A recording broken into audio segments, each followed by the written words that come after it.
दर्शकवृन्द नमस्कार। जुठेमा भने जुठेको त्यो मौनताको बात आज आएर भत्किएको छ, जुन भत्किएको बाँधले लुकेका ती धर्मेका काला करतुतलाई छताछुल्ल पारिदिएको छ।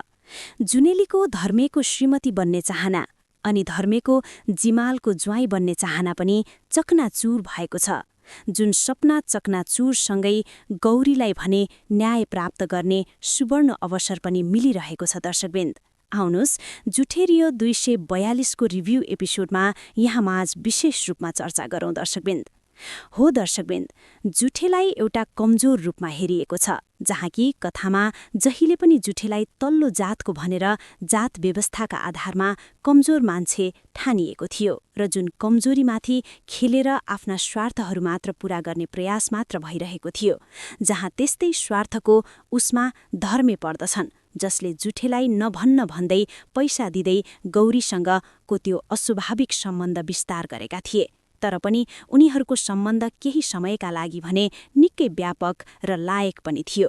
तर जब जुनेलीको त्यो भ्रामक कुराप्रति परेर धर्मेले गौरीलाई धोका दिए र त्यही धोकाले आज धर्मेलाई त्यो गाउँबाट भाग्ने अवस्था निम्त्याइदिएको छ। यहाँ कि उनी अब जुनेलीसँग प्रेम सम्बन्ध जोड्न चाहन्थे, तर त्यो अवस्था आइदियो जहाँ गौरी नै रहेनन् र गौरी नै नरहेकी पश्चात भने त्यो समाजमा गौरीको तीव्र खोजी हुन थाल्यो। अर्थात् चाउरेले आफ्नी बहिनीका लागि जिमाल कहाँ गएर हार गुहार गर्न थाल्यो अनि त्यो हार गुहारसँगै गौरीको तीव्र खोजी भयो र त्यो खोजीसँगै जुठेलाई पनि त्यो कुरा आइलाग्यो कि अब भन्नै पर्दछ, किनकि सबै कुराको दोष मलाई मात्र लगाइरहे। अर्थात् गौरीको पेटमा भएको बच्चा मेरो नै हो, अर्थात् त्यो बच्चालाई मैले जसरी पनि स्वीकार गर्नुपर्दछ भन्ने बात अवस्था सिर्जना गर्न थाले। त्यसकारणले मैले भन्नै पर्दछ भनेर उनीले रक्सी खाएर त्यो जिमालको घरसम्म गएर उक्त कुरा खोलिदिन्छन्, जुन समयमा जुनेलीको र धर्मेको प्रेम सम्बन्ध जोड्ने बारे सल्लाह भइरहेको थियो।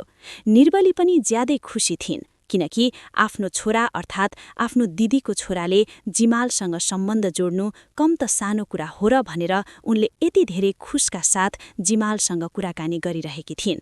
तर त्यही समयमा जुठे आएर त्यही कुरा भनिदिन्छन् जुन उनी धर्मेले लुकाउन चाहन्थे र वास्तवमै धर्मेले गौरीलाई शारीरिक रूपमा सम्बन्ध राखेर उनले पेट बोकाएका थिए भन्ने कुरा त्यहाँ छताछुल्ल हुन्छ र त्यो कुरासँगै जिमाललाई पनि ठूलो रूपमा आश्चर्य पर्न जान्छ, किनकि उनलाई अब एउटा धर्मेलाई ज्वाइँको रूपमा स्वीकार गर्नुपर्ने थियो। तर उनकै बारेमा आज सत्य तथ्य खोज्दै जाँदा दोषी रहेछन् भन्ने कुराको भ्रम पर्यो र त्यही कुरासँगै उक्त योजना पनि रद्द हुन गएको छ। र अब कथाले भने यस्तो देखाइदिएको छ, एउटा काल्पनिक रूपमा मात्र तय गरिएको हो दर्शकवृन्द, जुन काल्पनिक कथाका आधारमा हाम्रो आजको समयमा यस्ता खालका घटनाहरू घटिरहेका हुन्छन् र त्यस्ता खालका घटनाबाट बच्न र त्यसका लागि हामीले महत्त्वपूर्ण ज्ञान एउटा दृश्यगत रूपमा हामीले सिक्न सक्दछौँ भनेर काल्पनिक रूपमा मात्र प्रदर्शन गरिएको हो।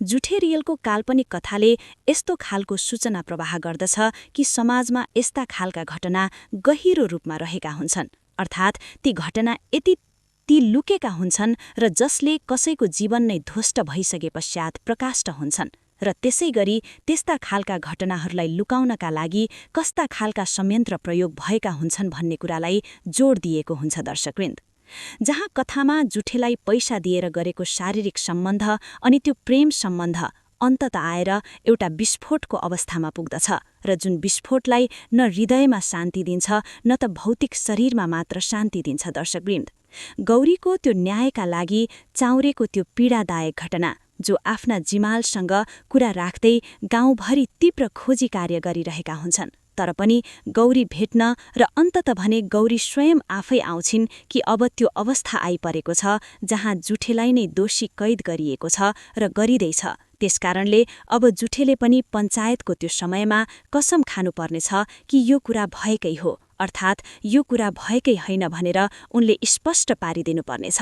त्यहाँ पञ्चहरू बस्नेछन् र पञ्चहरूले निर्णय गर्नेछन् र त्यो निर्णयमाथि स्पष्टीकरण जुठे आफैले दिनुपर्नेछ, जसैले अब गौरीको पनि आगमन हुन्छ र जुठे पनि खुलेरै भन्न सक्छु भन्ने आत्मबल बढाइरहेका हुन्छन्। र उनलाई जिमालले पनि भन्दछन् कि त्यो वास्तविक भएकै हो त भनेर जुठेले स्पष्ट पारिदिन्छन् र उनले भन्दछन् यो तरिकाले यस्तो भएको थियो भन्दै गर्दा आज जिमालको आँखाको पट्टी खुल्छ र जुन आँखाको पट्टी खुलेसँगै अब धर्मेलाई समात्नुपर्ने कुरातर्फ अगाडि बढ्दछन् दर्शक। यहाँ कथामा भने जुठेको जित भएको मान्नुपर्दछ, किनकि जुठेलाई एउटा कमजोर वर्गको रूपमा हेरेर सम्पूर्ण गतिविधिको उसलाई जिम्मा लगाएर दोषीकार गर्ने प्रयत्न भइरहेको थियो। अन्ततः त्यही जुठेको सत्य वचनले आज गौरीलाई पनि न्याय प्राप्त गर्ने आभास भइरहेको छ।